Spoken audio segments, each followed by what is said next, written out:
About this list. The Chatham-Kent Police Service encourages citizens to call police whenever they observe suspicious activity or have concerns that may be criminal in nature. However, on occasion, police receive calls for service for situations that may not fit into these categories. Sometimes the circumstances took an ironic or humorous turn that lightened the severity of the call. The following 10 calls fit this criteria. Number 10. A man went into his garage and noticed that his gun locker had been pried open and several long guns missing. After calling police, the victim looked out and noticed a man walking away from his house wearing the victim's coat. The caller hopped in his car and drove towards the thief, who actually flagged him down to ask for a ride. Police arrived, arrested the thief, and recovered the firearms and the victim's coat. Number 9. We all want to be good neighbors and help those in need. But what about at 1 a.m.? A caller advised police that a stranger knocked on his door at 1 a.m. The stranger explained he was out for a walk and asked if he could use the man's microwave to heat up the food he was carrying. Number 8. A man who has had several dealings with police attended the courthouse. Because of his prior criminal history, it can be safely assumed that he was familiar with the routine and well aware of the security screening at the front door. Too bad he forgot to check his backpack before officers did. Inside were checks that had been stolen during a recent commercial break-and-enter. The man advised he was carrying them for a friend. Number 7. Police were called to a gas station regarding a man who had pumped gas but didn't have any money to pay. The man was kind enough to wait with the store clerk until police arrived, which was odd considering the man was driving a stolen vehicle from London.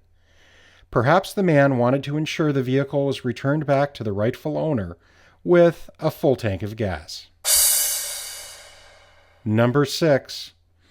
A suspicious man was seen going door to door on a residential street, trying door handles at 2:30 in the morning. At one particular house, however, he was startled when the homeowner opened the door. What did he want? A can opener, apparently, but he forgot the can. Number 5. Committing break-and-enters during the winter months has its own set of problems, besides the obvious "it's not legal" part. After pulling into a snow-filled driveway of a rural home, a man tried to break into the house. Unfortunately, he wasn't counting on a resident being home. The man fled back to his vehicle, which his accomplice had gotten stuck in the snow. The pair were able to free the car, but not before the homeowner ran out and obtained the plate. The pair were located a short distance away and arrested. Number 4. When officers arrested an intoxicated woman in Wallaceburg, she flung herself onto the front of the cruiser, opened her mouth, and dragged her teeth across the hood of the car. She clamped down so hard she was able to scrape the paint and clear coat completely off. Good teeth or a good dentist. In either case, she was charged with mischief. Number 3.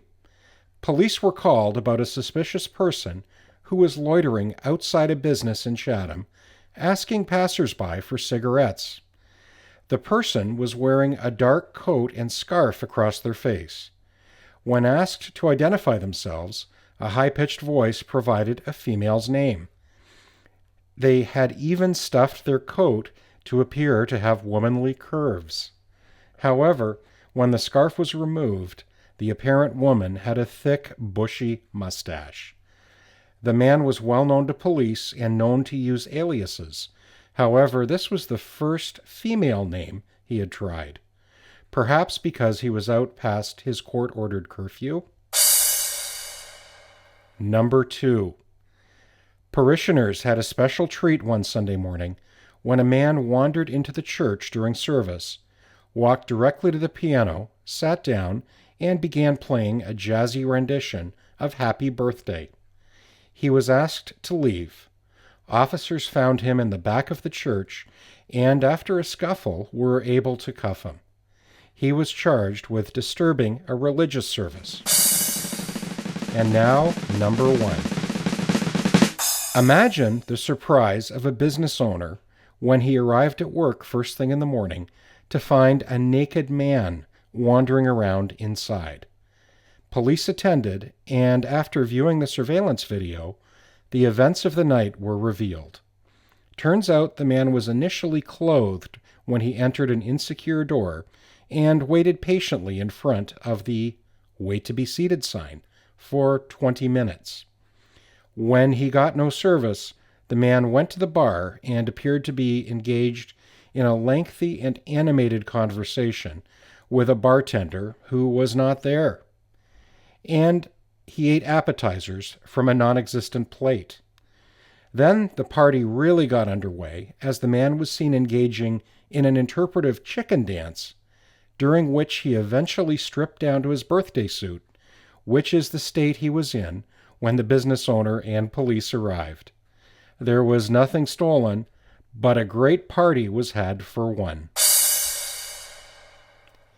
And a special bonus, just when you thought you'd seen it all. An officer walking through the police headquarters parking lot at 8 o'clock in the morning was surprised to locate a man that he was very familiar with, barbecuing chicken and ham on the police employee's barbecue. When confronted, the man summarily fired the officers, who advised him to cook his breakfast elsewhere.